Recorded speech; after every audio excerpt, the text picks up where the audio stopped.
Open Minds Radio is your UFO news authority, presenting evidence and the latest news regarding the UFO phenomenon. Here's your host, Alejandro Rojas.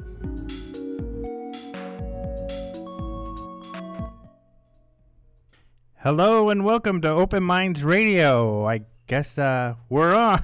I didn't hear the intro today. But you are listening to Open Minds Radio, your UFO news authority. This is Alejandro Rojas, and we have another great show.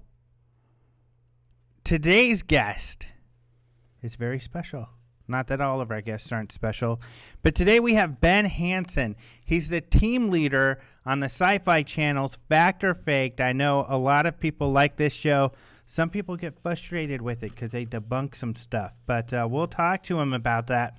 And if you're in the chat, let me know. Say, hey, man, I want to call him out on debunking this. But, of course, their very first show, as we talked about with Jeff Willis, who we had on just a couple weeks ago, they actually caught their very own UFO footage. And, in fact, Mr. Hansen, who we'll be talking about today, or talking to today, actually has been into UFOs and secret projects for quite some time, and that was his inspiration to get into sociology and criminology, where he went on to work for the state of Utah on their SVU task force. I think there's a TV show. Isn't one of those CSI or whatever, SVU, Special Victims Unit? Law and Order. Yeah, Law and Order. There's so many of these cop shows. It's crazy. And then he also did some criminal investigations for the FBI. So pretty cool stuff that he's done, and all inspired by UFOs. We'll talk to him a lot more about that and his television show. However, a couple things I want to get into. The conference is full. I apologize if you wanted to come at the last minute and or fly in, but it's too late. Unless maybe you call in and you talk Maureen into it. But no, the only thing that's full is a cocktail. We can probably we'll just fit some more chairs in. And if you're in the Arizona metro area, or the Phoenix metro area, definitely come and check it out. It's going to be a lot of fun, especially all of it, all the speakers. And then we have the Hummer coming to the Skywatch with some night vision goggles. That's going to be a lot of fun. And we're also giving away a prize. I talked about this a little bit last time, but the UFO Tour, one of our sponsors, Top Secret Tours, goes to Arizona and New Mexico and some of the UFO hot spots. They go to Los Alamos, where they developed the nuke. They also go to White Sands, where the first nuke was blown up. They go to Roswell, and there was some kind of little UFO thing that happened in Roswell, I guess. In northern Arizona, they go to the Meteor Crater, Sedona, and the Grand Canyon. All a lot of fun. Sedona and the Grand Canyon being beautiful. Grand Canyon, I've only seen on TV. I still have not gone to the Grand Canyon. I got to go check that out. It looks awesome on TV, especially on now that I have HD. I was watching the Grand Canyon in HD the other day. That was really cool. Sedona I have been to, and that's absolutely gorgeous. And, of course, they talk about different types of portals and things like that. Of course, I'm into science, so I bought this book that said Science and the Anomalous Portals in Sedona. And it was kind of a bummer, and I don't mind. If I write a review on this book, it's going to be a very bad review, because it starts off that there really is no science around this. And then it goes on to talk about this thing. Well, why call your book science if it's not going to be full of science? Not cool. Whoever wrote that book. So that's got to be really cool, and we're going to be giving away one of these worth something like $3 million. Or $3,000. Sorry, it's not $3 million, $3,000. At the conference, someone's going to be able to win that. $3,000 is still pretty good, though. To me, I would love some $3,000 right now. Another one of our sponsors, a sponsor for the cocktail party which is sold out. And, some of you out there are like, yes, I'm glad I called early. I'm glad I listened to Alejandro and called early. Of course, you can register for next year's cocktail party if you wanted to. And I'm not sure if Janine will be sponsoring that one. But the sponsor is Janine London. And she has written a novel called Brain Chatter, Final Vaccination. That's what she's going to be talking about. A little bit about the book. What if they heard every word you said? What if they knew every thought inside your head? What if they put them there? Based on a woman's struggle against elitist agendas to depopulate and dominate planet Earth. Brain Chatter, Final Vaccination. So it sounds like a very interesting book. Janine's going to be there at the cocktail party to talk a little bit about her book, and she'll be there to sign and sell them, and it'll be a lot of fun. So I'm looking forward to meeting her, and we're very appreciative of her participating in this year's UFO Congress. So it's going to be a lot of fun. Otherwise, let's see, radio shows coming up. K-Hen, we're going to be on a radio, and if you're in Colorado in the Salida area, interesting enough, one of the most famous UFO sightings was in Salida. Famous UFO videos, actually, done by Tim Edwards in Salida, but it's also online. But we'll be talking about the Congress on K-Hen, Salida's channel, which is kind of funny, you know, K-H-E-N, and their mascot's a little hen, which you wouldn't think of. You kind of think of Nebraska when you think of farming and stuff. But actually, my high school, and it's a little embarrassing, I'll admit, our high school mascot was the farmer. We were the Wheat Ridge Farmers. Mine was an owl. Oh, yeah, that's pretty bad, too. No, owls are cool. Animals are cool. But the Wheat Ridge Farmer, even though we mostly, not including me, upper middle class type of people there. So they were middle management. They should have that. Maybe one day they will, the Wheat Ridge middle manager. And it'll be some guy in a suit with his briefcase. Be the logo. That'd be kind of cool. Anyway, that's what's going on. A lot of fun. And Maureen's calling me a jerk for letting people, giving them the impression that the conference is full. But it kind of almost is. So you better call really, really quick if you still want to go. And if you're in the Metro Phoenix area, you know, we got room for you guys. But or just go on the website, ufocongress.com. That's another good way to do it. Otherwise, we're going to have to be sharing chairs. And that gets kind of, well, people get to know each other better, I guess. There's nothing wrong with that. But it's awesome that we've gotten such a huge response. AOL News is going to be doing a story on us, like hopefully tomorrow and the next day. We've gotten a lot of press coming, and it's going to be a lot of fun. So I wanted to talk about that because it's a lot of fun to talk about, and we are just overwhelmed with getting that prepared.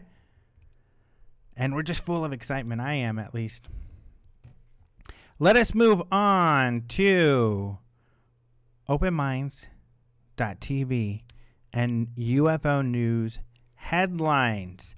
So there's UFO news going on all of the time. Something's going on somewhere in the world, if not in multiple places throughout the world. UFOs are buzzing people, flying around. Everybody's seeing them.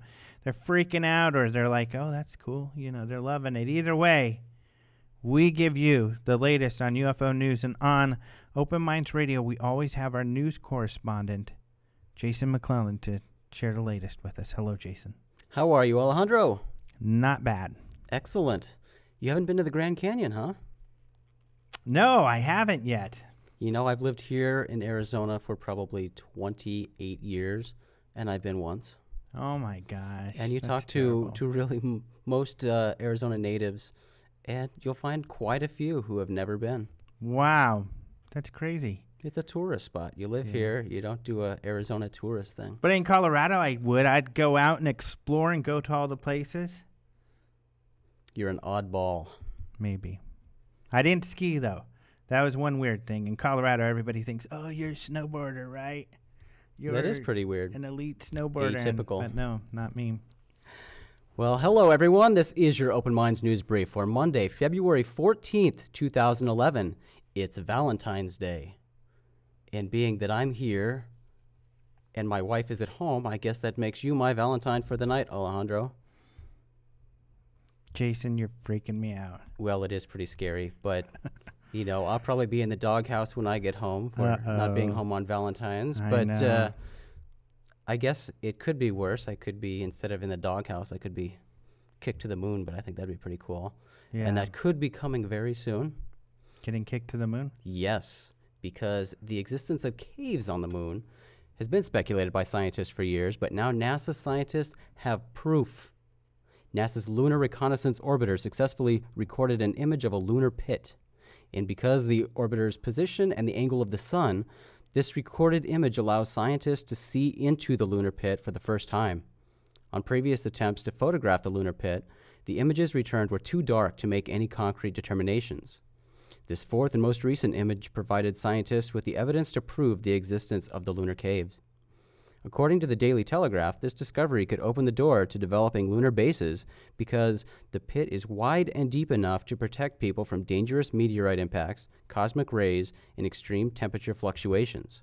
While many scientists have been quick to push space research efforts further out into the universe, at least some scientists still see the value in exploring our closest neighbor, a neighbor about which we still know very little. Yeah, we've talked about that a lot. How the moon is so cool. Why not go there and hang out and build a space motel? Got to talk to Bigelow about that. Well, and in this hole is a perfect place to do it. It's very relatively close to us compared to other celestial bodies. Right.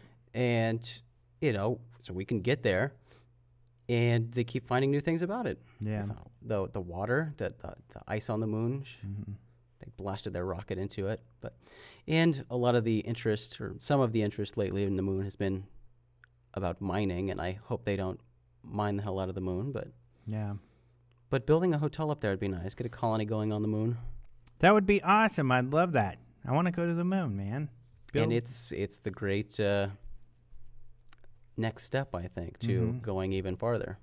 Yeah, and these pits and the caves, that's pretty exciting. I mean, that makes it easier. It reminds me of the one in Mexico, you know, that giant one they say you can fit the Empire State Building in, and people are jumping into it with their parachutes all the time like crazies. In fact, there's some video, Jose Escamilla got some rod videos out there. So, yeah, that's really cool. Well, mainstream science seems to be shifting its views, taking the search for extraterrestrial life more seriously. Researchers at major universities around the globe are actively searching for life on other planets, including Phil Langill from the University of Calgary's Department of Physics and Astronomy. He will be speaking about the search for extraterrestrial life at the Rothney Astronomical Observatory's open house.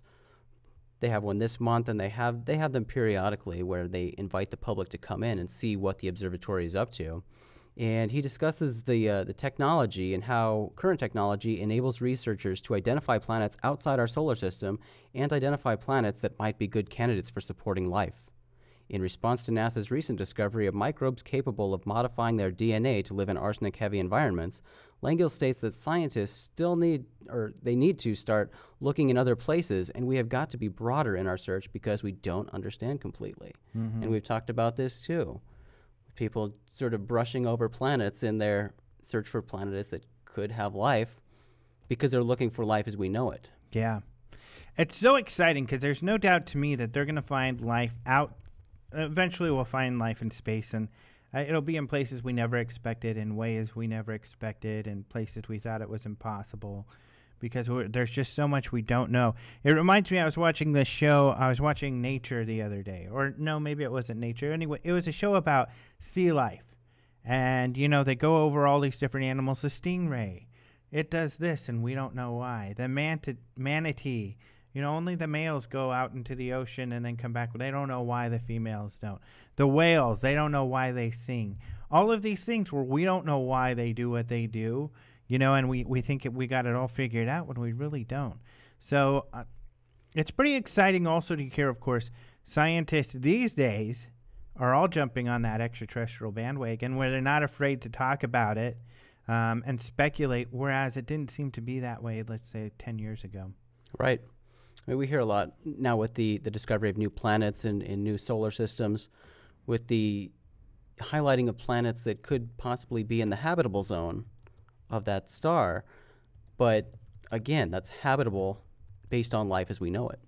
Right. And you bring up a great point about life here on Earth. I mean, there's a lot about life as we know it that we don't really know. Mm-hmm. There's some people that live solely on alcohol, beer, completely, their whole lives. There might be people in space and beer planet.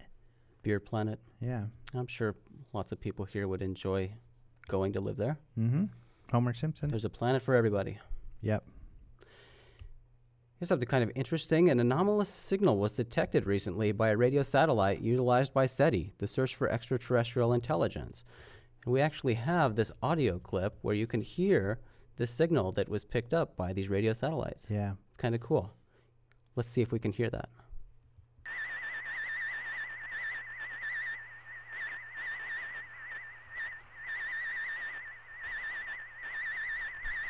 It's kind of funny. It's a little bit of a strange noise. Yeah, very weird noise. It sounds so sci-fi like. Yeah. Well, astronomers haven't been able to really identify the signal. It's a strong signal, too, that was picked up. But they have pointed out that characteristics in the signal could point to a terrestrial source, like an unusual modulation between a GPS satellite and an unidentified Earth-based source. But still, it's something anomalous. They have no idea what it is. Yeah, and that's the thing that I think a lot of people don't realize is that they have strict protocols or strict guidelines as to what they will call certainly, a definite anomalous type of thing. So it has to be strong enough, and it has to repeat several times in order for them to say it's definitely an extraterrestrial signal, which is kind of a lot to ask for. I mean, we don't know. It might have been an extraterrestrial signal, and it's just something that wandered this way, or in fact, there's been some criticism for SETI for this, because how do we know that they're just not like sweeping an area with signals as opposed to sending a signal directly to us repeated? Mm-hmm. We don't know that. So, well, and just like we make assumptions, who's to say that beings elsewhere aren't making assumptions? Yeah. Sending us a completely different type of signal and sending it once because they assume, oh, well, clearly they must be smart enough to receive our signal and know what we're meaning with one try. We don't need to keep repeating it. What are they, idiots? Yeah. So, right. Yeah, we have no idea what to listen for either. Entirely so it's possible. Just a guessing game. Very cool, though, that they received these signals. I'm surprised that signal didn't get more news than it did. Yeah. And especially because it sounds so cool. Yeah, it sounds really cool. Very sci-fi. In a recent interview, NASA Administrator Charles Bolden told WLTX in Columbia, South Carolina, that he believes there is a good potential for life in our universe. While the former astronaut claims he never saw any extraterrestrial life in space, he admits that everybody who goes to space wants to see an alien or wants to see evidence that there is other life in the universe. WLTX also interviewed Clifford Clift, International Director for MUFON, the Mutual UFO Network, who believes that NASA knows more than they publicly admit. Cliff stated in the interview, they do have a significant amount of information about the UFO phenomenon. Mm-hmm. Well, and we know that from things such as Gordon Cooper, who was an astronaut who saw a UFO land when he was in the Air Force. Now I can't remember which base. I think it was Edwards or Nellis. I can't remember right now. But he filmed it. And he gave the film over to some Air Force intelligence people because that's what he was told to do, and he never saw it again. Doesn't know what happened to it. Edgar Mitchell and other astronauts who have seen things while they're in the Air Force or while they're in NASA. So, and John Schuessler, who was one of the co-founders of MUFON, actually, who works very closely with Clifford Cliff, he worked for NASA, and that's why he got involved with UFOs, because he was in Capsulcom, or like at the headquarters, when the astronauts called down and said, hey, we're seeing a UFO out here, we're seeing something we don't know, and they kind of covered it up. And he was an engineer, and he's like, well, what's with that? The astronauts said they saw a UFO. And I'm like, don't worry about it. And that's when he became really concerned that we need to know, because he was working on safety for the astronauts. So he's thinking, well, I would like to know so we can protect the astronauts or build systems to be able to protect themselves. So he's a NASA person who got involved. So they definitely know more than they're letting on. Well, it certainly makes sense that the people who have been to space would know more about what's in space. Yeah, so I definitely think they know what they don't want us to know. Yeah, they know that we know that they know that they say they don't know. They know, but they do know. That will all be changing soon, hopefully, when these commercial planes and companies go into space and start taking people into space tourism. Yep. Because it's interesting how many NASA videos there are where there's anomalous things flying around, Right. and they just do not comment at all. They just don't comment. Here's another story, and it's an interesting article that was published in Seattle Weekly last week. And when I saw the title of this headline, I kind of laughed. I was completely not shocked. The headline read, "Peter Davenport believes in UFOs." Can you believe it? Peter Davenport believes in UFOs. I know, it was earth-shattering. Wow. My jaw dropped to the floor. We're being sarcastic because we know who he is. This shouldn't come as a surprise to anyone who knows who Peter Davenport is. He runs the National UFO Reporting Center, which operates a 24-hour UFO sighting hotline. Since 1994, Davenport has led the one-man operation, which he funds entirely himself. The Seattle Weekly article is quite substantial and includes lots of pictures, too. They have the article on their website, and we have the link to it on openminds.tv, so check it out. It's kind of fun. And I love the pictures, any pictures related to Peter, because they always show where he lives. He lives in this old missile bunker, missile silo place. Well, often they don't show those pictures, too, and so that's what I loved about this Seattle Weekly story is that they showed a lot of pictures, more pictures of the bunker than I've ever seen before. You kind of think because it's snowing, how does he keep it warm down there? But it looks pretty cool. It makes me want to go live in a Oh, it looks really cool. We need to move our office into a missile base. Totally. That'd be awesome. But it's funny because in the article there are quotes where he's leading these people around who are doing the story and taking pictures. And he says something like, "Oh, you've got to be careful. There are probably wolves out here." Oh, really? Wow. Our boss is probably listening. That's something he can look into, is getting a missile silo. I think you definitely need a missile silo as your home base. Yeah. Live from our missile silo, Open Minds Radio. Yeah, I think it would cause a lot of envy. Yeah, that'd be cool. Yeah. There was a video that recently emerged, and it was shot on New Year's Day, actually. And the video was allegedly shot by two medical professionals from a plane where they were observing the Nazca lines in Peru near the foothills of the Andes. Late in the video, there's a dark mass that briefly emerges from the clouds, and some are speculating that the object was a UFO that was on a crash course with the plane and then zooms away. And the video does slows the video down and zooms in and does still frame analysis. But really, there's not much you can tell from this video. It's just kind of a slightly darker mass in the clouds. The story really hyped it up like it was going to be something great. And then you watch the video and you see a little darkness in the clouds for a second, and it's kind of a letdown. So maybe it was a lot more exciting what they visually saw in the plane, but the video, was not that impressive. Yeah, the video, it certainly hypes itself up as the greatest proof or footage or UFO footage of 2011. And it's still kind of a nice story, though, because they talked about the Nazca lines. Yeah. That part of it was fascinating. Yeah. And some interesting news for this week.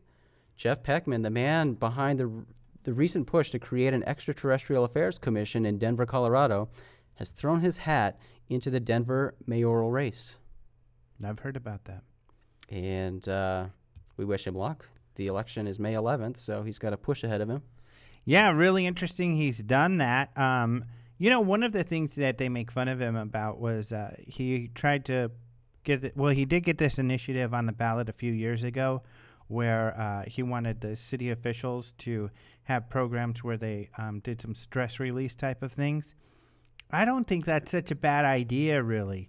I think that, if they did allow people or provide people some space, maybe just like a half hour to go to a relaxation room and sit down and for a while, he talked about meditation, things like that, it would probably help. You know how people get so stressed out. Absolutely. And big companies have figured that out. I mean, you look at Google. They exercise these techniques. They've got their playrooms. They've got pool tables. They've got everything because they know that People get stressed. You need to unwind a little bit, and you're going to be a more productive worker. Japan, they do that a lot, I know. Hmm. But, I mean, so it wasn't, even though people make fun of him, it wasn't that bad of an idea. And so he's definitely kind of and he's no doubt an out-of-the-box thinker, quite far out of the box. But he's also a really nice guy. I think people like him. Yeah. I mean, you can hear it in the tone of the stories. They don't really... the ones that know him, especially the locals and stuff, don't make a whole lot of fun of him. They just kind of tell the story and, tongue-in-cheek a little bit here and there. But he's a very likable fella. I think we're allowed to make a little fun of him if you've seen his rap video. But. Yeah, that was not complimentary, that's for sure. It was amusing. I was entertained. Yeah, the Jeff Beckman rap. Well, Pink we'll UFO. definitely keep everyone posted with any news on Jeff Peckman's push there for the mayor of Denver, Colorado. And that is it for the news for today, my friend. For more on these stories and any other UFO-related news, check out openminds.tv. That is your source for UFO-related news. I'm Jason McClellan, your Open Minds news correspondent, and you've been briefed. Back to you, Sir Alejandro. Thank you, Jason. And there's another Jason in the chat who was asking about something, and I thought we didn't quite mention, which was McKinnon, asking about an update on McKinnon.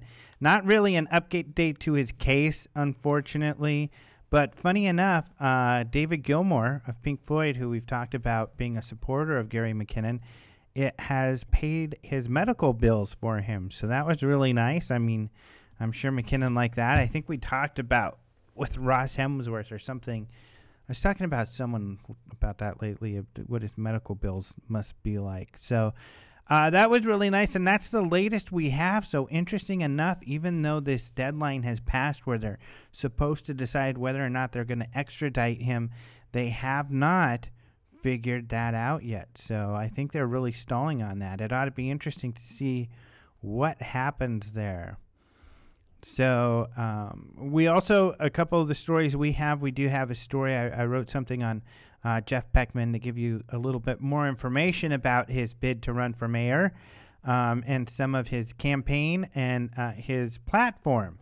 Because actually, when you go to his website where he talks about running for office, there's only the word UFO twice on there, because mostly he's focusing on many other things such as job creation, medical marijuana, interesting enough. But he brings up the point is that all the different things we can make with hemp products, and making sure to have a safe environment for those people, and looking into these issues that cause people pain and trying to resolve these issues, and looking out of the box for different healing methods and modalities in helping these people out. So he's got some interesting stuff to say. So, and I'll bet you he'll get a lot of airtime.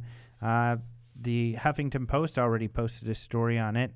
That's the first major media outside of Denver that's covered it, as far as I know, and I'm sure he's going to get a lot of coverage on that. Some other stories that we wrote this week were about Costa Rica. Two stories that Antonio Huneas contributed to our website, and it's in two parts because he did the Costa Rica UFO dossier. I like that word. But essentially talking about a lot of UFO sightings and UFO history in Costa Rica, and including a very famous sighting in Cote Lake. And this was an image taken by aerial photography of a disc shape over a lake. And not a lot of people know about this one, although it is fairly famous. The Cometa report, which was a French UFO report, had put this UFO on their cover. That made it pretty famous, and a lot of important investigators, scientific and careful investigators, looked into this, and they found it to be something that was legit. So he wrote all about that, which is great, and in fact, we put up a picture. Not only that, we put up the entire frame, which is the first time I've even seen it personally, of the sighting. So you can go look at this entire aerial photograph and see where the UFO is with maps and get to look at some of that. You get to see Antonio when he's young out there being cool, investigating. And he was investigating actually with Dr. Richard Haynes, who used to work for NASA. So that's a really fun story, too. Some of the Open Minds exclusive stories that we have up on the website that we update on a regular basis as well. However, it is time for our guest of honor this evening, and that is Mr. Ben Hansen. Are you there, Ben? I am. How are you guys doing tonight? Good. How are you? Good. And happy Valentine's Day to both of you. Happy Valentine's Day, and we're here.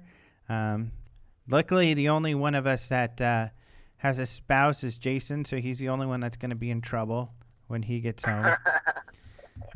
But I even forgot that it was today. Yeah. But no worries, I don't have any obligations either, so. Yeah, good. You're not going to get in trouble. Nope. Well, cool. You've got a very popular show, which is going well on the SyFy channel, the Fact or Fake, and that seems to be doing pretty well, huh? Yeah, it does.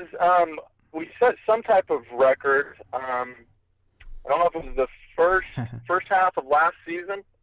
We've been getting about consistently 1 million, a little bit more, 1 million viewers. It's now in, cool. I don't know how many countries. I didn't know this before when we started up the show, that SyFy is so connected globally. I mean, you've got every country has their own version of the SyFy channel. Uh-huh. So we learned that, our show was in Germany, and they're dubbing over our voices in German. And, so just about every month I get new countries and new people, they're watching the first episodes and commenting on things. So it's a lot of fun. How cool. Do you get to see some of those shows where you see yourself and you're being dubbed?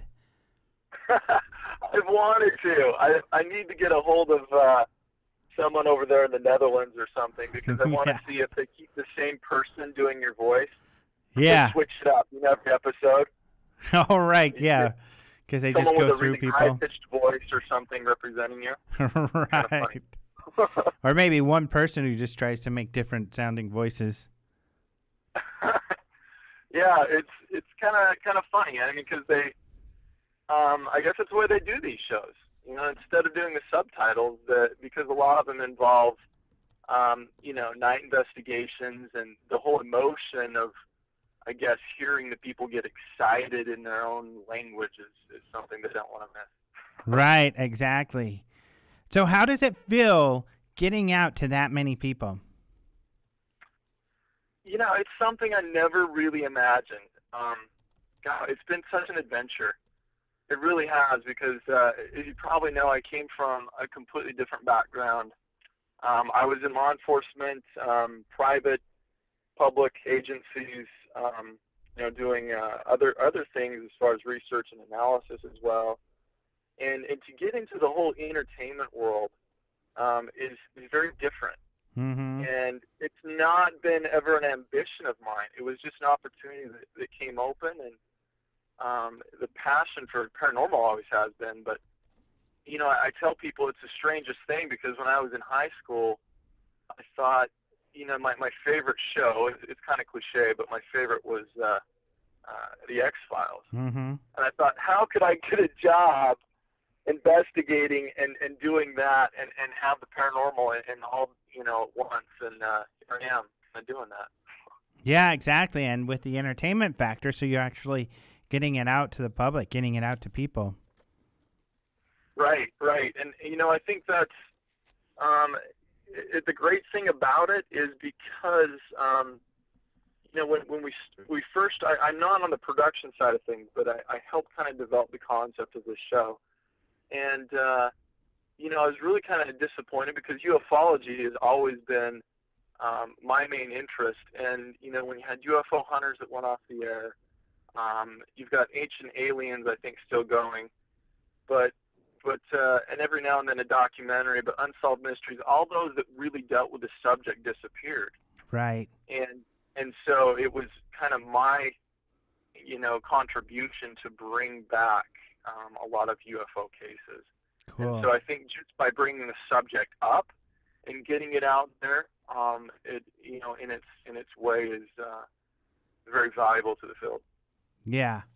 And what I found, and I don't know if you think this is true too, is that even though some of this stuff has been covered before, and we go through this in the magazine, first of all, we haven't done our kind of spin, or done it our way. And the other thing is that even though it's been done before, because there are so many new people coming into this and having an interest, that a lot of these new people don't know about these historic cases. So it's news to them when you cover those things. Exactly. We do have kind of a niche in our format that it was kind of it's kind of turned out to be a hybrid of Mythbusters and ghost hunters, UFO hunters, and so that niche also requires us to adhere to kind of a format. And so with experimentation and things, yes, we are looking at some cases that some people have researched, but as you know, it's also the ufology field it's very sticky sometimes because there is no standardized and accepted authority really as to what credentials someone has to have, the process that's involved, and so any historical case you look at, you probably could find as many people saying and presenting their points for something as you can against it. Right.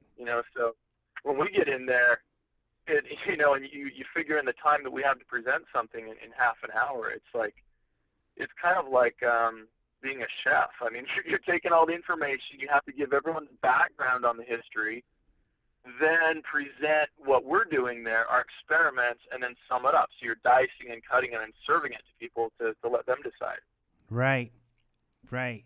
So I want to get into, before we get into more of the show and the details about the show, kind of what you were talking about earlier, how in high school you were into the X-Files, and how your interests in UFOs kind of was that your inspiration for getting into investigations.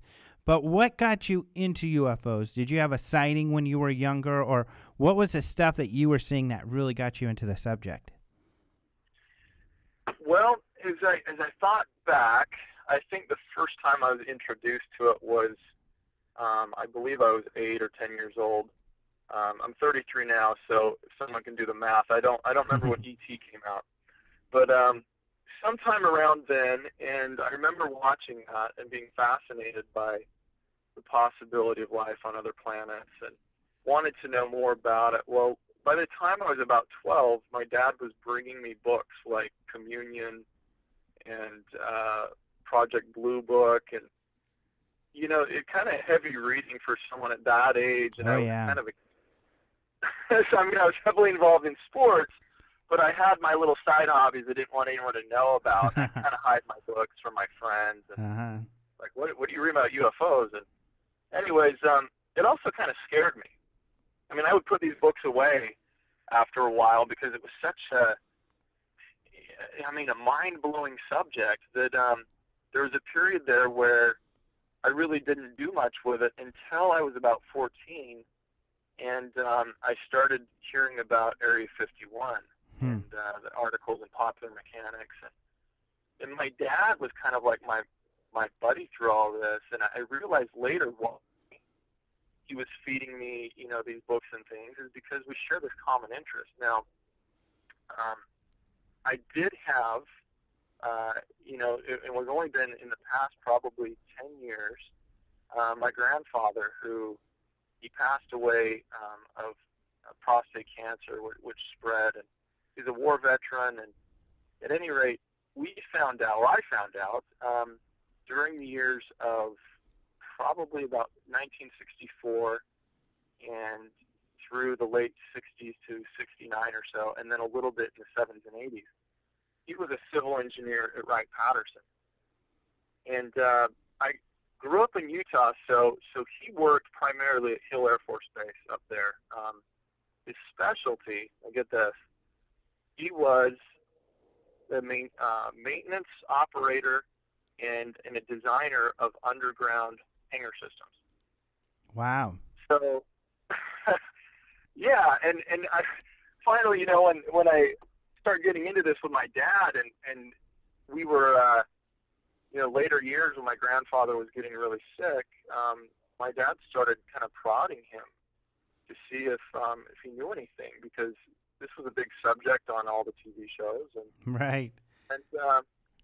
you know, I don't know how much time we have to get into it all, but little by little, his way of letting my dad know that he was on the right track was just kind of saying nothing, and listening to him, kind of giving him little nods and saying, yes, that's interesting, until one day he was watching TV, and Philip Corso, for those listeners who don't know, Philip Corso is, you know, a colonel who served in at the Pentagon and very high levels of involvement in the foreign technology and research and development of the Army, and he claims to have taken this back-engineered material and dispersed it back into the private industries, and that's where we get all of our, you know, microchips, lasers, and a bunch of things. And so, anyways, Grandpa was watching the TV, and he says, "Oh, Philip," he calls him Phil. I haven't seen him forever. Oh, wow. And my dad says, "You know this guy?" And he says, "Well, yeah, we knew each other, Wright Patterson." Well, as time went on, my dad started asking him about things when he was 15 years old. My grandmother at one point got really sick, and they almost lost her. So at 15 years old, my dad is kind of the head of the household, because Grandpa would take these trips on TDY, temporary duty, out to Wright Patterson, and he told my dad one day, he said, "You know, there may come a time where I need to leave right away and just go, and I can't explain why, but I'm part of a group that is involved in something that if there's an emergency in the country, I have to go, and I can't tell you when I'll be back." And my dad said that he remembers specifically in 1965, the first time that he left quickly like that was early December. And this, I mean, my dad and I are really into researching this. This just barely happened today. I got this news, in fact. Wow. He left, took him to the airport, got on a plane. He was hoping he'd be back in about 20 days. He got back right before Christmas. Now, this is pure speculation, but my dad was going through trying to find out what major events happened in 1965 around that time, and he found the Kecksburg, Pennsylvania UFO crash. Mm-hmm. Happened December 10th, and it's been speculated that there's been witnesses that said that debris went to Wright Patterson. Mm-hmm. What kind of group he was, may have been a part of, if he had anything to do with it, I have no idea. But, it's kind of fun. So the long answer to your question is we followed, kind of Grandpa until the end where, he was on the hospital bed, and he kept his oath, but he did tell my father that we're not alone. And he was referring to, life on another world. Wow. So that kind of, initiated the fire. I did have my own UFO experience in the Bahamas, where I saw an object that was doing things that satellites shouldn't do. But I guess, that's... That's pretty good. I mean, and your grandpa, you said he worked on underground hangar systems? Yes, his job was in the late 60s, from what I understand. In the Cold War era, the Russians, in the U.S. played this kind of shell game. So nobody, either side didn't want the other to know how many aircraft they had, Mm-hmm. where they were distributed. So the planes that you can see from the satellites overhead are only represent, what they wanted the Russians to see. Right. But what happened was when they take them into the hangars, they would go down several layers, and they would move them around and keep them out of sight. So the Russians really didn't know how many planes we had anywhere. So my grandpa's job was to maintain and to, from what we gather, he was a tinkerer. I mean, a civil engineer. He probably really helped develop these systems and make sure that they were in working order. That's pretty cool because, of course, kind of the same systems are used on aircraft carriers. But as far as I know, really, underground hangars isn't something that's acknowledged. I don't know of any base that says, yeah, we have some underground hangars. Of course, everybody suspects that there are at Area 51, but that really isn't acknowledged yet still. So that's in itself a very secretive type of thing he's working on, especially at Wright-Patterson. Oh, exactly. My dad remembers calling him when he was there and telling him that my grandmother was sick. And he very rarely called when he went out there, only a couple times while he was there for weeks. Mm-hmm. And he remembers trying to get a hold of him, telling him that my, grandma was in the hospital. And it was so frustrating because the operator there, I guess, they'd patch him through to whatever buildings. And my dad might, I kind of tease him about his memory, but he claims that he asked for my grandpa, who was working in Building 18. Now, I don't know if he's been watching kind of too many of these shows that associated Building Hangar 18 with something else, but anyways, they said, well, which building? There's 18A, there's 18B, there's 18C. So who knows? But my grandpa did tell him, when he was very frustrated because my dad had a conversation when he came home later, and he said, you left me here with Mom, and she was in the hospital. I couldn't even get a hold of you. And my grandpa got pretty stern with him and looked him in the eye. And he said, I wasn't available. And my dad said, how could you not be available? There's phones everywhere. And he said, not everywhere I was working was above ground. Mm-hmm. Wow. So, yeah, I have a friend, funny enough, who worked at Wright-Patterson, and it was while I worked at a data center, and he was a cabling guy, and he was out. He said they were really far away from the base too, working on some data cables. And the guy he was with cut the wrong cable, and he's like, "Uh-oh, I think I cut the wrong cable." And he's like, "Oh, great, let me take a look." He crawls down in the hole, and he said it was that quick. They heard some alarms and stuff. They're like, "Oh, I wonder what's going on."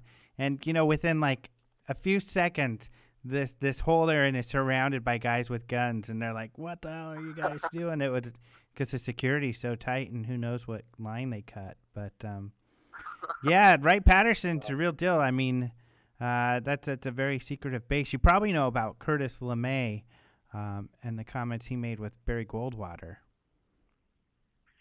I believe, where he tried to go and visit. Was that the one? Yeah, where Goldwater said, "Hey, take me to that blue room where you got the aliens and stuff."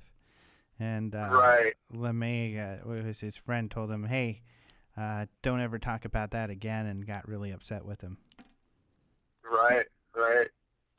Yeah. So, I mean, this is kind of a side project. I've talked with Tom Carey recently, and some of the others who are in the Roswell stuff, and we're looking at trying to create some type of a collective database on Wright-Patterson. That's a good idea. It's astounding how many of these veterans, though, are dying so quickly. Yeah. It's like 1,000 veterans a day or something like that. That we're losing our history, and to find them and to get their statements down and everything is a monumental task. Right. Well, and Tom Carey and Don Schmidt are two people who have done an incredible job doing that with the Roswell incident. Yes, they have. Yep, and great guys too. Yeah. One thing I wish I could change about this field is just kind of the cattiness, though. Not with them, not from them, but there's so much great research going on. It's just hard to kind of get everyone to sit down at the same table. Yeah. I kind of discussed that with Tom, and get everyone to share information. It reminded me of when I was working for the FBI, and after 9/11, everything was revamped because the agencies wouldn't share information. Yeah. So kind of the same problem we have in this field. Yeah, definitely. It's one of those things that's nice. That's why I like the events like the Congress, and it's going to be great because you're going to be there. But that you get a lot of these people together, and they have a chance. They're kind of forced in a way to kind of talk, and a lot of stuff happens from these people getting together and talking and being together for a few days, which kind of helps that out. And I think over time, it seems like it used to be a lot worse than it is now. Well, it's good. It's good that it's getting better. Yeah, but it is unfortunate. I know exactly what you mean about the communication, because that's something that we try to keep open. Well, I think it might also have something to do with the fact that in order to survive in this field and actually do it full time, you kind of have to bring things out exclusively, books or documentaries and things, and so people hold on to it very privately. I mean, I think we all want the same goal, but it's that very few people, I think, can make a living out of it. Right. Yeah, and if the goal is the truth, that's. I like that people, and there are a lot of them who are more cooperative and everything. But I know exactly what you mean. It's unfortunate. So that's kind of funny, though. Getting back to Wright-Patterson and Blue Book, because Blue Book was headquartered out of Wright-Patterson. But on the other side, the other book you're reading was Communion, which is kind of funny because when I've heard of people at first, hearing about how they would get scared reading about Blue Book and stuff, and I'd wonder why. And then when you ask them, it's because they've also read or seen something about abductions. So when you bring them really credible stuff, which really starts to push their belief towards believing that we're being visited, it makes it extra scary because it means that some of these other situations, such as Communion, possibly could be really happening too. Of course, Communion being one of the first big abduction books. Exactly. I think it's a very, very interesting subject, but it's kind of like I always am constantly trying to go through this in my mind because I sit kind of on the fence. I have a very open mind, but where I 90% believe something to maybe 10 or 20%, it's kind of like before I had my experience in seeing an object over the Caribbean, I very well thought it was conceivable.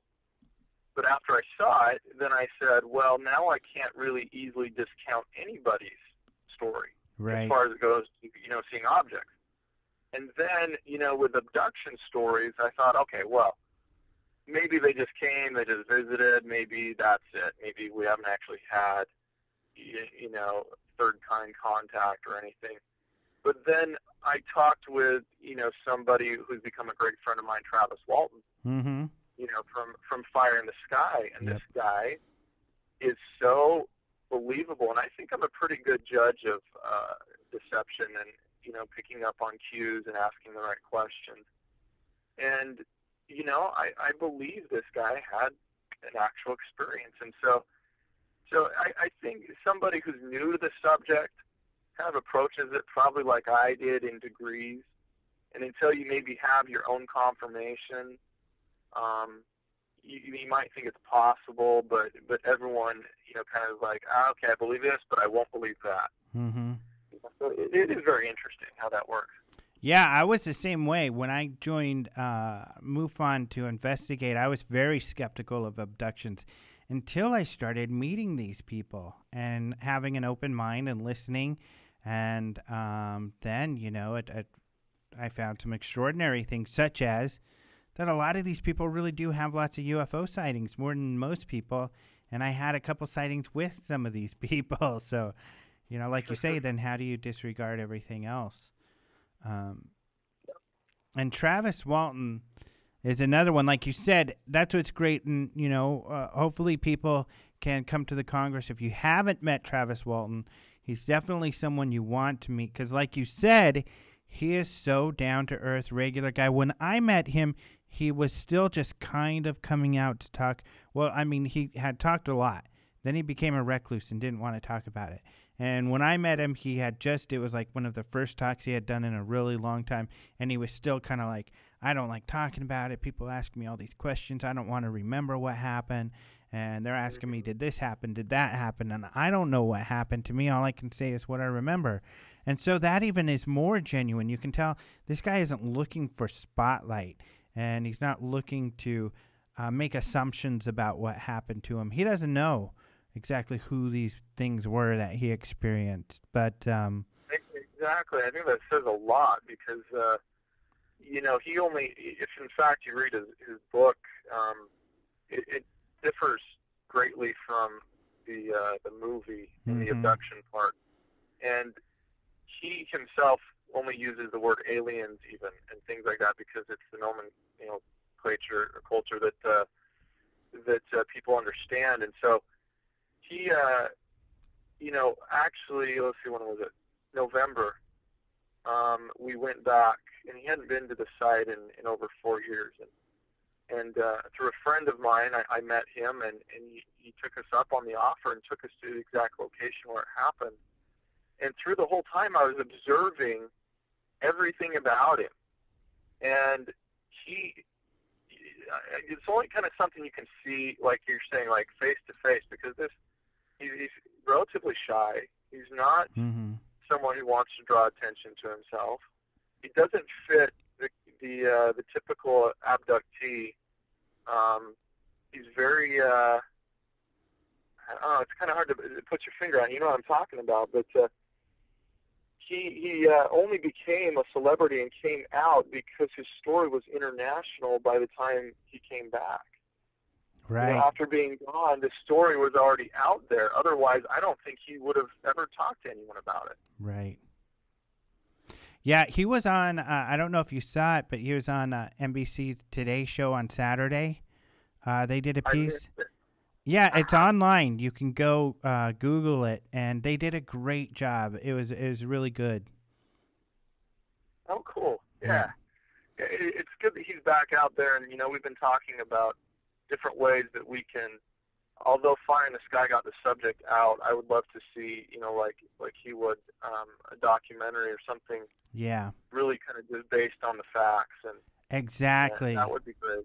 Because what happened to him, for real, what he remembers happening to him while he was taken by whatever these things were, is much more interesting. I mean, to imagine the implications of what he experienced, and if that's real, I mean, that's much more important than the entertainment piece that they put together in the movie. Oh, definitely. Yep.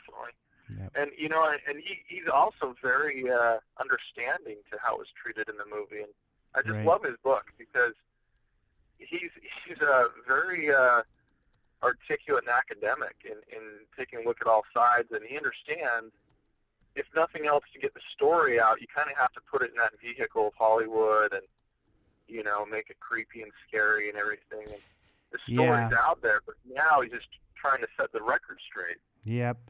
Yeah, he's a very, like you said, he's understanding of what happened, and that it didn't have anything to do with the director, Tracy Torme. It had to do with the producers. Right. I think Torme was the writer, and the director. Right. Oh, I forget who the director was, but I think he directed too. Yeah, he probably maybe had a credit in that as well, and but as it goes through the different revisions of the writers, and they keep adding things and changing things. Yeah. It's neat to see his transition in the whole process, and just coming to accept that this is based on a true story, and the real important thing is just letting people know that something happened. Mm-hmm. You know, so.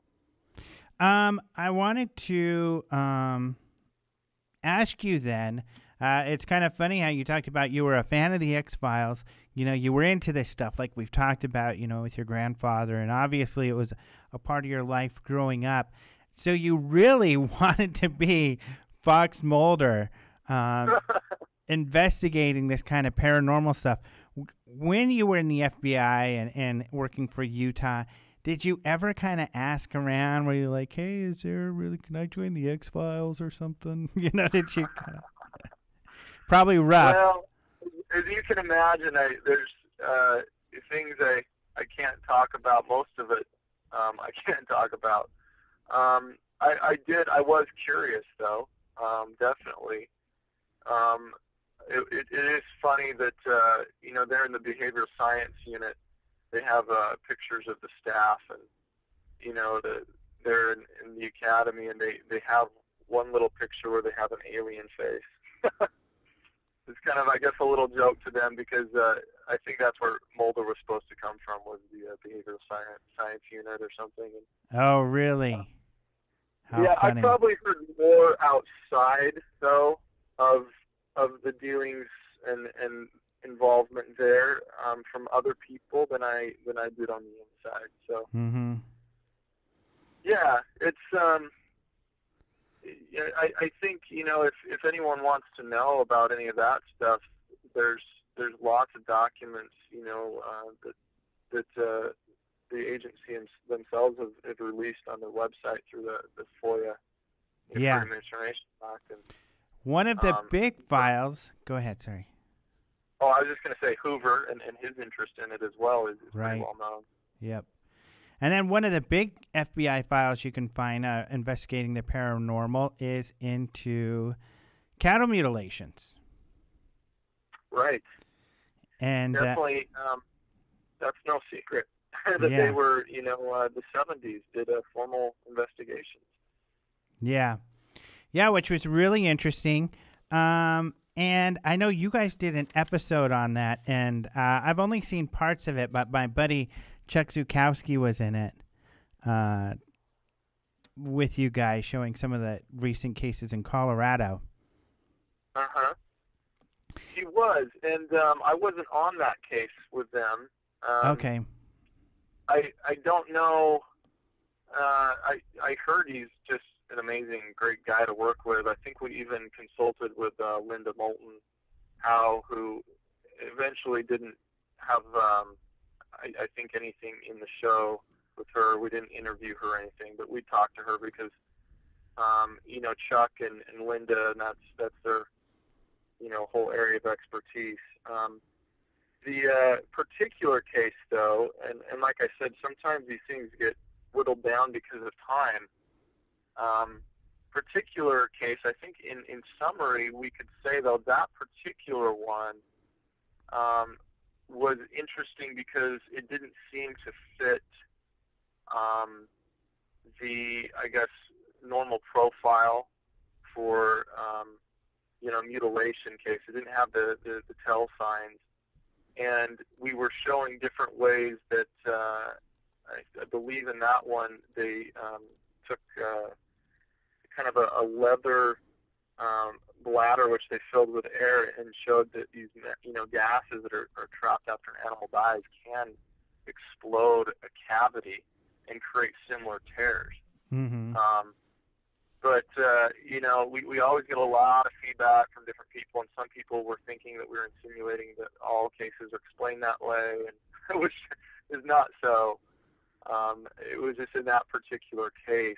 Mm-hmm. We didn't even have a carcass to deal with because Chuck had been there, and the farmer, the rancher, said he came back out, I don't know how long after, and it was gone. It was completely gone. Yeah, so, I know. That in itself is strange. Yeah. Well, I know he has worked on a lot of cases, and I personally got to investigate at least one of those cases and, you know, read his reports and everything on the other cases. And so I'm not sure exactly which one they were talking about because, so that was kind of curious because in most of the other cases, there were some where everything was gone, like all the organs. and all that was left was like a spine. And then, of course, like in other cases, there were anal cavity removed, sexual organs, udders, and a tongue and stuff like that. So, it's incredible, that whole subject. Yeah. We were in the UK at the same time. We were doing a story on the Beast of Dartmoor, and we were looking for a story with mutilated sheep that's happening in, I believe it's northern Wales, where they actually videoed some lights, leaving the area. And, yeah, the fact that no one has ever been arrested, or let alone arrested, but not convicted, for animal mutilations like this is just so baffling. Mm-hmm. What sort of lights did you see leaving the area? We didn't video this. This was a video that we were looking into. That there's a group. I don't remember the gentleman's name. It's kind of I believe it was a circular light. There were sheep found in the area the next day, but there's a circular light, and I believe there was some type of a beam that was coming out the bottom of it. And, it just didn't come together, soon enough for us to get there. And I'd love to be able to get to one of these cases where we can actually deal with a carcass. Yeah.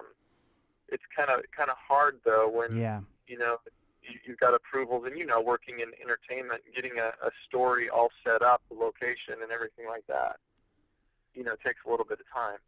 Right. Yeah, and that's what's hard with cattle mutilations, and why, a real necropsy done in the time it should be done has never really happened, because sometimes the ranchers don't find them till a couple of days later. So to be able to get to it in a day or two is very difficult. Now, in the Arizona case, your first episode, we had Jeff Willis on actually a couple weeks ago where we talked with him a bit about that, and your guys went out and videotaped what they feel is a UFO video. Now, you weren't with them that night? Is that correct? I was not, unfortunately. Uh-huh. I would have loved to be at that one, because I always wanted to go out.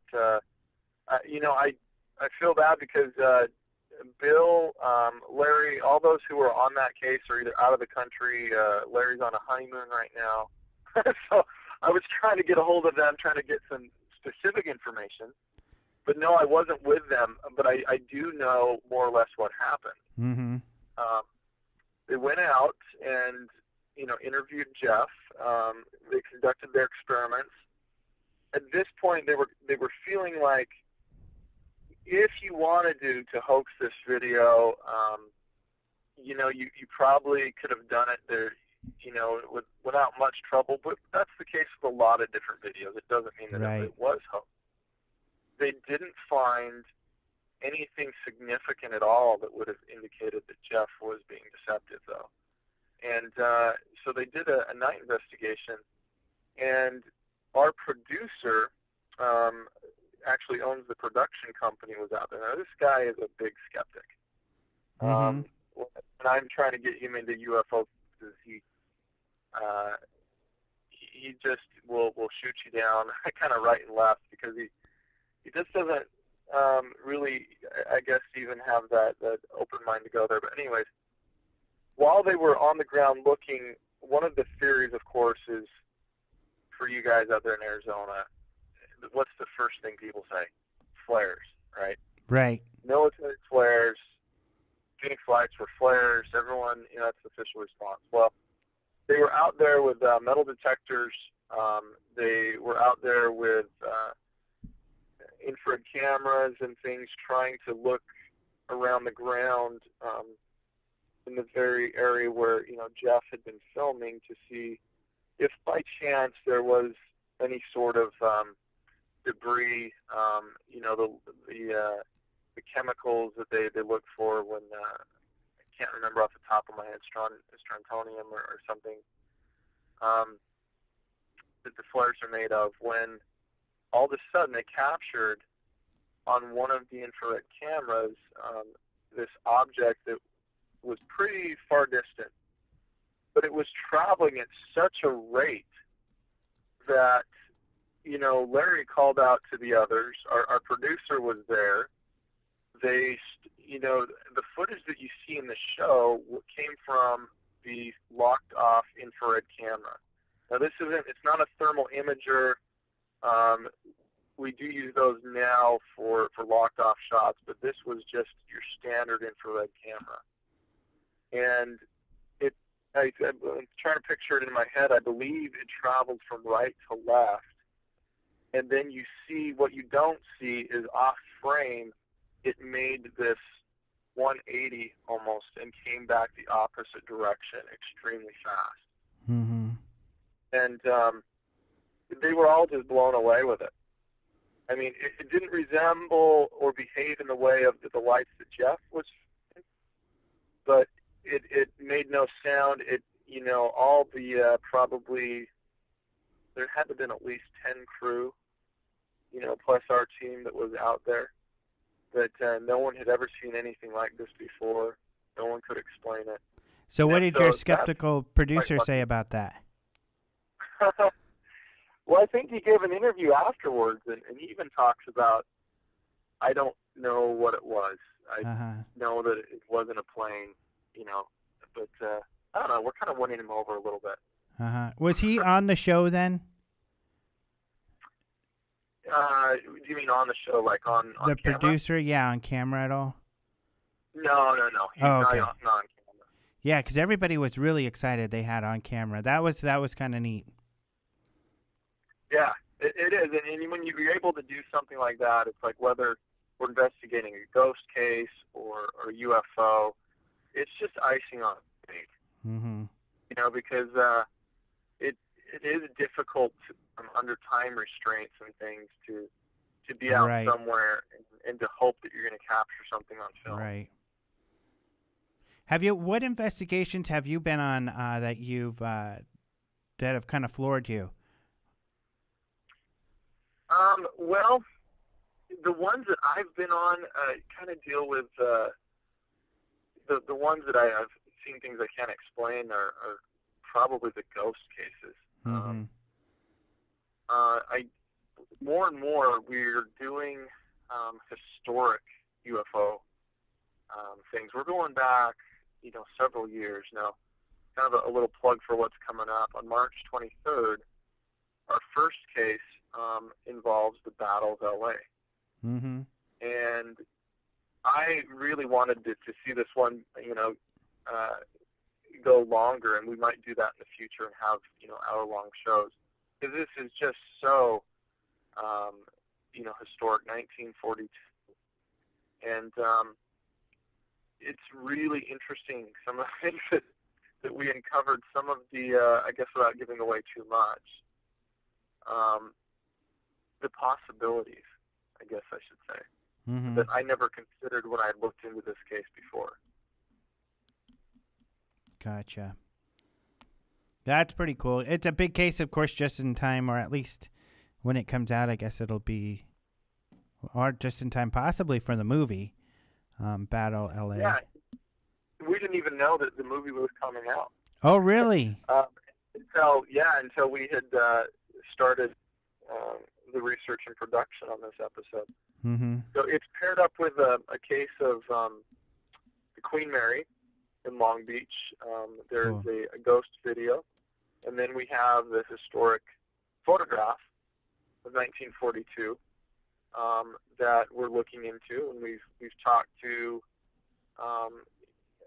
It was kind of my kind of project that one of those, I want to see this one done. I met with Scott Littleton, you know, one of the eyewitnesses who recently passed away, actually.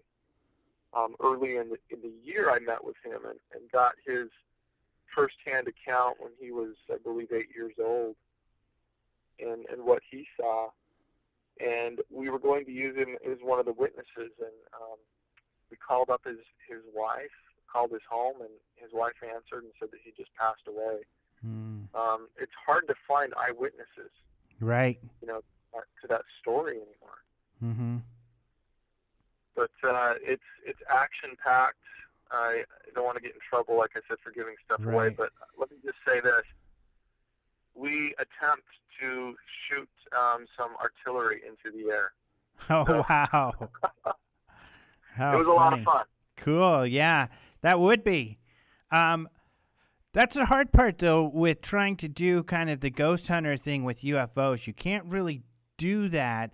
I mean, you guys got extremely lucky out in the Arizona desert to get something, but it's so far and few between, and typically historical cases, any that you may take, even the Battle of Los Angeles, that same event is not repeated. Exactly. The events are always different, so you can't go to L.A. and hang out and wait for something to fly over and artillery to start shooting at it. There are some great hot spots, as you know, around the country. Mm-hmm. But most of the people who are there investigating them are very protective. I mean, you've got Bigelow and Skinwalker Ranch, and Right. Ted Phillips in Morley Woods, and Yeah. you know, these people don't want to give up locations. They don't want to Yeah. give access. And I really don't blame them. I mean, Yeah. we get a lot of trespassers. Yeah. And but you're right. If you want consistent phenomena that appears, it's difficult to find with UFOs. Yeah. Well, you know what? The first place I had my sighting was Hooper, Colorado, in the San Luis Valley at the UFO Watchtower, and she would definitely love to have you guys there. Oh, wow. That might be a good UFO spot. Watchtower. Yeah, UFO Watchtower in Hooper, Colorado, in the San Luis Valley, and there's a lot of sightings out there, a lot of them. Is this the one that they refer to as Witch Mountain as well? Or No, it's Is this outside the of one where Crestone, Colorado. I've never heard of anybody refer to it as Witch Mountain, but there is Blanca Peak there where people feel that the sightings are sort of centered around. oh, okay. Yeah, beautiful area. You'll have to check that out. And she's definitely likes to have people coming out. She's very open, which, like you said, can be not the norm. Well, I do want to hear, though, about some of the ghost cases that have really blown you away, and some of what you've seen there. Okay. Probably the one I always talk about, the one that just blew my mind, was I was in Indiana, and we were investigating a video that someone claimed that they were having experiences in their home. The wife said that the husband was sitting at breakfast, and down comes the stairs this man dressed in a full Civil War costume or outfit, and he waved to him and then walked out the door. And so they'd been seeing this ghost in their house, and they tracked down who lived there before them and found that he was buried in the cemetery really close by. So they went there, and they were reviewing the video of their kind of ghost hunt they did that night with this paranormal group. And they see this light that comes zipping by them really fast. Now, we called it a ghost train. They think it looked like a night watchman with a lantern, but it went so fast. It was the strangest thing. They didn't see it with their eyes, only when they played it back. So we were out there in the cemetery, and I got this feeling that it was a very still night. It's kind of those creepy, almost Hollywood type, you know, the old rusty gates, Civil War tombstones everywhere. And it was in the middle of this kind of grove of forest. And when I was in between filming, going back to grab something to eat or whatever, I would hear leaves rustling. Like every step that I took, I would hear something about 5 feet away. And, you know, I would look down on the ground and wait, and then it would stop, and I'd take another step. And again, it was almost like a circle 5 feet away from me. So I got my flashlight, and I honestly saw a pile of leaves in front of me with no wind, saw the whole pile depressed in the shape of a footprint. Wow. So I ran, and I got my director, brought him back, and I said, you have to see this. And as we tried it and took a step, I saw individual leaves moving as if someone picked them up with their fingers and scooted them across the ground. or flip them over. It looked like one leaf like got picked up and turned over and sat back down. Did the director see that? Oh yeah. We both ran out of it. Cool. And we actually captured one of the events on tape. Wow. Now, I always tell people this, there was only one thing that I did see, some type of a centipede that moved one of the leaves, and we also caught that on tape. But, as I explained to people, the way that I was seeing these leaves move, I don't think it's possible at all, but the place was just infested with insects that were moving all these leaves, because I would have seen more than just that one. Mm-hmm. So anyways, it's interesting how these ghost cases, too, kind of blend over into, the UFO and abduction cases. Mm-hmm. And it's so hard. In fact, without saying which case we investigated, I was as recently, back east, and it was so hard to tell whether we're dealing with a poltergeist or we're dealing with an actual abduction or some type of interdimensional being. I'm pretty convinced that this family was experiencing something real. Mm-hmm. But, I think in the paranormal field, people tend to put themselves in different categories, like cryptozoology and Bigfoot.